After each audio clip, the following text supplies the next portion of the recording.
Üldise arvamuse türannia. Kas on veel neid, kes julgevad teistest erineda või on trummi salakaval hüpnootiline põrin teinud teadmatult igaühest üldise arvamuse türannia orja? Me oleme, kas me soovime seda või mitte, kummaliselt altid valitseva arvamuse salapärasele väele. Me austame seda sügavasti.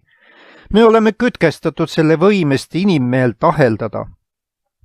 Ja meil on hirm. Me ei karda midagi muud nii palju kui seda, et me jääme üksi, hüljatuna üldise arvamuse poolt. Miks meil on selline kummaline tung sarnaneda teistega? Me marsime massiga kaasa nagu robotid, kohutatud mõttest olla erinevad. Kus on see loov mugandamatus, mis sünnitas omal ajal sangareid ja märtleid? Lapsepõlveaegne järgi mind mäng on meid hüpnotiseerinud. Olen lugenud lausa uskumatut dokumentaaljutustust Jean-Henri Fabre uurimusest tõukude kohta. Üks tõuguliik oli eriline. Näis nii, et paljud tõugud jäljendasid ühte tõuku, kes sihitult pöörles. Nad liikusid, kui see liikus, peatusid, kui see peatus, sõid, kui see sõi. Ühel päeval sooritas Fabre järgmise katse. Ta täitis lillepoti männiokastega, millest tõugud lugu pidasid. Siis asetas ta tõugud katkematuks ahelaks poti servale. Ja tõsi, mis tõsi, nad hakkasid aeglaselt liikuma piki poti serva. Igaüks järgnes enda ees olevale tõugule. Tõsi, sa arvasid õigesti. Nad jätkasid seda mõistmatut ringi keerutamist 7 päeva, kordagi söömiseks peatumata, kuni nad üksteise järel hääbuma hakkasid. Alati ei ole ohutu järgida massi. Üldise arvamuse järgimine Jeesuse ajal oleks tähendanud tema hülgamist. Pane tähele, mida variserid ütlesid sulastele, keda nad olid läkitanud Jeesust kinni võtma, kuid kes ilma Jeesuseta tagasi tulid. Sulased kostsid, ükski inimene ei ole iialgi nõnda rääkinud nagu see inimene. Siis vastasid variserid neile, kas teiegi olete eksitatud? Kas ükski ülemaist või variseridest on uskunud temasse? Johannese 7:46-48. See põhjendus avaldas mõju paljudele. Oli arvukalt neid, keda Jeesuse tegevus sügavasti liigutas. Aga kui nad kõnelesid tõsiselt Jeesusele järgnemisest, siis esitati neile küsimus, kas ükski ülemaist on temasse uskunud? Kas kuuleme nende sõnade kaja meie ajalgi? Jumala sõna tõde avaldab üha võimsamat mõju inimsüdameile. Tõde võib olla ehmatama panev. See võib meie tänapäeva inimese kõrvadele võõrastav olla. See võib puudutada päeva, millist Jumal meid mäletada palub. Ja kohe küsivad mõned, kas meie aja suured usulised juhid on selle heaks kiitnud? Kas meie suurimad mõtlejad on selle nõudeid tunnustanud? Kas see on haaratud religioosse mõtlemise pea hoovuseist? Ma imestan, kas kuuleme praegu 2000 aasta vanuse küsimuse kordamist, kas ükski ülemast on temasse uskunud? Kord oli päev, mil Jeesus võidukalt Jeruusalemma ratsutas ja rahvahulk teda hõisates ülistas.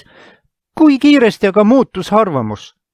Mõned neist, kes teda kuningaks hüüdnud olid, mõned neist, kes tema teele palmioksi laotanud olid reede hommikul pööbli hulgas Pilatuse kojas. Samad huuled, mis talle poolehoidu osutanud olid, hüüdsid nüüd, löö risti. Ometigi ei teadnud ta isegi, miks nad nii tegid. Kujutle endale meest, kes tol päeval oli olnud ühes märatseva pööbliga. Kõik on nüüd möödas. Ta asub koduteele, teadmata, miks ta on teinud nii, nagu tegi. Jeesus ei olnud talle midagi halba teinud. Mees ei suuda vabaneda imelisest süütundest. Võib-olla, et armastava kodu soojus aitab tal kõike seda unustada. ta astub üle kodukünnise ja kuuleb, et tema ainus poeg on rängalt haigestunud. Ema on pojale lubanud, et niipea kui saabub isa, viib see tema naatsaretlasest tervistaja juurde. Kodurahvas nutab ta poja voodi ääres. Neil on veel ainult üks lootus. Naatsareti mees parandab. Nad ei tea, et ta on surnud. Ta poja purukuivad huuled hakkavad liikuma. Ole kallis, vii mind kohe. Kuidas ta võib pojale öelda külmad, süüdlaslikud sõnad? Mu poeg, just äsja lõin tema risti. Kõik ei toiminud Jeesuse suhtes nii. Mõned, nagu tema jüngridki, põgenesid, kui saabus kriitiline silmapilk. Mugavus lämmatas veendumuse. Nad kartsid üksi seista, nad jäid vait. Nad ei karjunud, löö risti. Ent neil ei olnud ka julgust hüüda. Laske ta vabaks, ta on süütu. Näib nii, et enamusel on harva õigus. Enamus ülgas tõe noapäevil ja hävis katastroofis, mida üldise arvamuse kohaselt ei võinud toimuda. Ainult 8 inimest pääses. Tõde oli Eelia päevil sellises ebasoosingus, et ta kurtis Jumalale, et teda on üksi jäetud. Ja needki 7000 ustavat, keda talle meelde tuletati, moodustasid ainult väikese vähemuse. Ka Martin Lutheri päevil polnud olukord teistsugune. Noalt nõudis julgust seista üksi, kui inimesed teda pilkasid. Eelialt nõudis usku seista üksi Karmeli mäel nende vastas, kes ihkasid teda surmata. Lutherilt nõudis julgust seista üksi nõukogu ees, kes nõudis, et ta peab oma kirjutistest aru andma ja need avalikult tagasi võtma. Aga tema sõnad kajasid selgelt, võimsalt ja kartmatult tema vastaste kõrvu. Ma ei või ega taha tagasi võtta. Siin ma seisan ja teisiti ma ei saa. Samasugune julgus on nõutav ka tänapäeval. On selge, et me ei saa oodata, et võiksime tõe vastu võtta üldise arvamuse õnnistussoovide saatel. Jeesus lausus, minge sisse kitsast väravast, sest avar on värav ja lai on tee, mis viib hukatusse ja palju on neid, kes sealt sisse lähevad ja kitsas on värav ja ahtake on tee, mis viib ellu ja pisut on neid, kes selle leiavad. Mattuse 7, 13 ja 14. Statistika varal ei saa otsustada seda, mis on tõde. Jumala sõna tõde ei saa mõõta selle järgijate arvu järgi. Tee võib olla üldtunnustatud, kuid see võib olla vale. Mehe meelest on mõnigi tee õige, aga lõppeks on see surmatee. Õpetussõnad 14.12. Kas see on võimalik, et hirm olla teistest erinev on tugevam kui meie veendumused? Ei ole ime, et piinamine on viinud nõrgad inimesed põhimõtetest loobumisele, nii vanasti kui ka nüüd. Põidlakruvi ja piinapink, türm ja sunnitöö, neil on olnud kohutavalt hea edu inimeste pööramisel soovitud mõtteviisile. Ent kuidas me seletame oma kalduvust muganduda ka siis, kui midagi tähtsat vaekausil ei ole? Pole piinamist ega sunnitööd, ei vanglat, välja arvatud ebameeldiv prožektor, mis suunab oma helgi inimesele, kelle arvamus on enamuse omast erinev. Tegu on ainuüksi massisurvega. Selles peitubki asja tuum. Kui me toimime nii igapäevase elu vähenõudliku surve all, kuidas käitume siis, kui küsimuse all on elu ja surm? On tõsiasi, et paljud kardavad vähem karistussalka kui käputäie pilget. Peetrus oli selline. Ta vandus kaitsta oma õpetajat mõõgaga. Seda ta olekski teinudki. Seda osutas tema mõõgaga vehklemine Getsemani aias. Selle asemel, et lüüa mehel pea maha, lõikas ta ära tema kõrva. Peetrus oleks võidelnud oma issand eest, kui teda oleks lastud nii teha. Ent ta kaotas oma julguse Kaifase õues vähest pilget kogedes. Ta oli valmis surema oma issanda eest, valmis seisma silmitsi mõõgaga, kuid mitte rahva hulga pilkega. Ta oli valmis surema, kuid mitte valmis teda tunnistama. Jeesus ütles: igaüks nüüd, kes mind tunnistab inimeste ees, teda tunnistan minagi oma isa ees, kes on taevas. Aga kes iganes mind ära salgab inimeste ees, teda salgan minagi oma isa ees, kes on taevas. Mattiuse 10:32 ja 33. Jeesuse tunnistamisel on oma hind. Jumala sõna tõe paljastumine on sageli üllatuslik. Vahetevahel võib tõde häiriv olla. Ühtäkki märkamegi, et hind on suur. Üks pastor oli just kõnelnud kuulajaskonnale päevast, millele Jumal kutsub üles mõtlema. Lõpulaulu ajal läks ta külguksest välja, et minna tervitama inimesi, kui nad saalist väljuvad. Kiirustades ta peaaegu tormas otsa pikale mehisele isikule, kes hämaruses seisis. Mees oli üksi, tema silmad olid niisked. Pastor pani käe tema õlale ja küsis, kas ta võib teda aidata. Mees pöördus aeglaselt, vaatas talle silmi ja ütles: kogu oma elu olen palvetanud, et leiaksin tõe.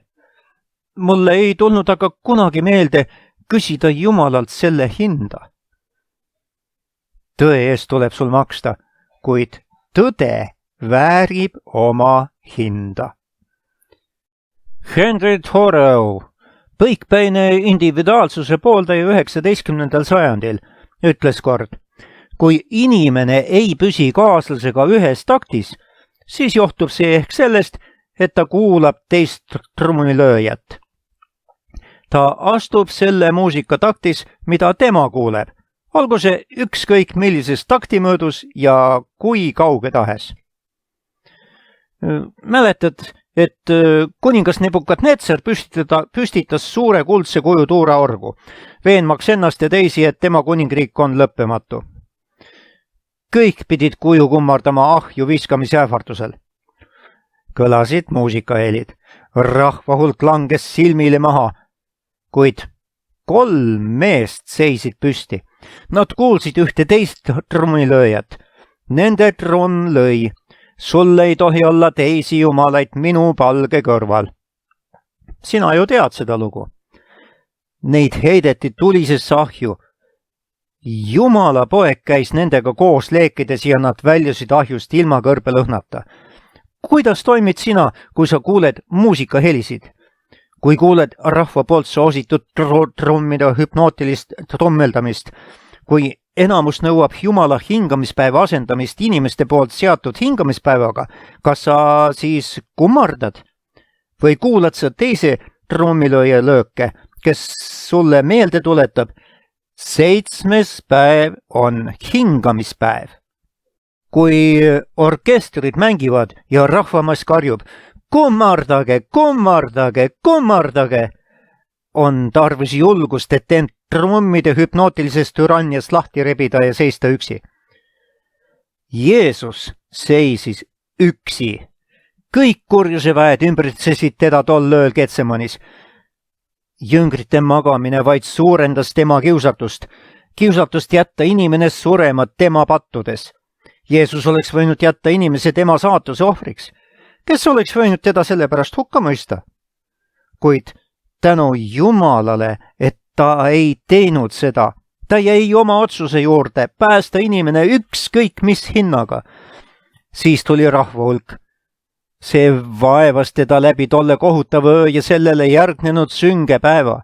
Inimesed pilkasid teda, nad lõid ta risti, nad irvitasid tema üle. Miks sa alla ei astu? Sõber, aga mis siis, kui ta oleks astunud alla? Mis siis, kui ta oleks andnud järele sellele peaaegu võitmatule kiusatusele ja astunud ristilt alla? Võimumehed pilkasid teda, teisi on ta aidanud, ennast ta ei või aidata. Nende sõnad olid tõde. Ta ei saanud samaaegselt aidata ennast ja teisi. Nii ta suri üksi. olen kuulnud lookese väikesest inglise poisist, kes oli esmakordselt kirikus koos oma koduõpetajaga. Pastor astus üles kantslisse ja kõneles siis ehmatama panevaid asju. Ta rääkis, et süütu mees löödi risti ja jäeti siis surema.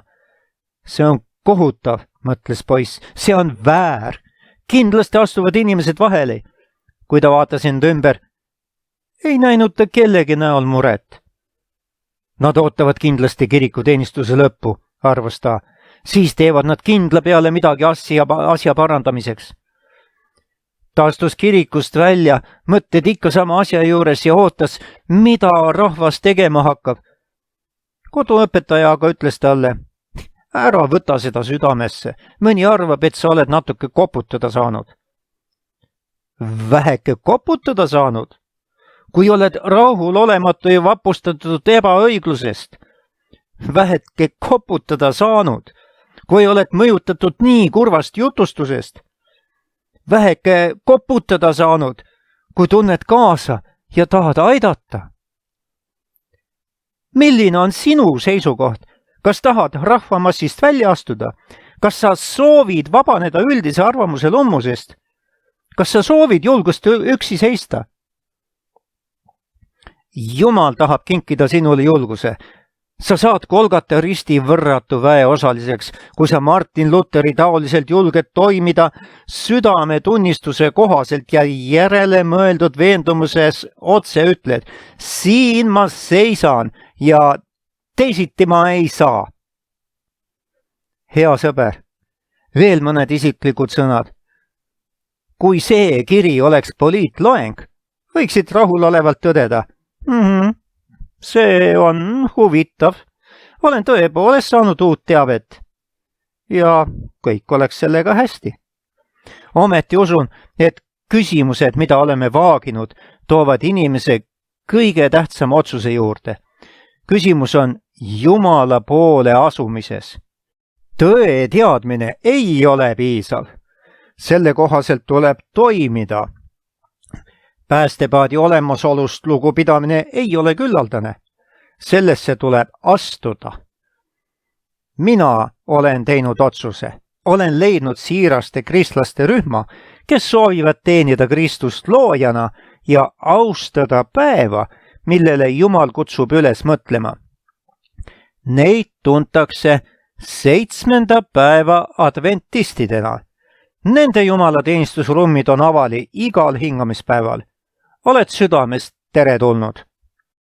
Soovitan, et enne kui algab uus hingamispäev, oleksid sa otsustanud teenida Jumalat koos nende uute sõpradega. Võta ühendust lähima adventkirikuga. Kõnele jutlustajale oma soovist teenida Jumalat uuel ja tähendusrikkal kombel. Või kirjuta oma otsusest. Sa hakkad mõistma, et on hea teenida Jumalat tema mälestuspäeval. Sõbralikult George Vandeman. Mina, Guido Daniel, olen selle George Vandemani raamatukese teile ette lugenud. Kui teil on mingeid küsimusi või soovite kirjutada ja ühendust võtta, siis võite mulle kirjutada meili. Minu meili aadress on guido500@gmail.com ja ilusaid ja õnnistusrikkaid hingamispäevi teile kõigile.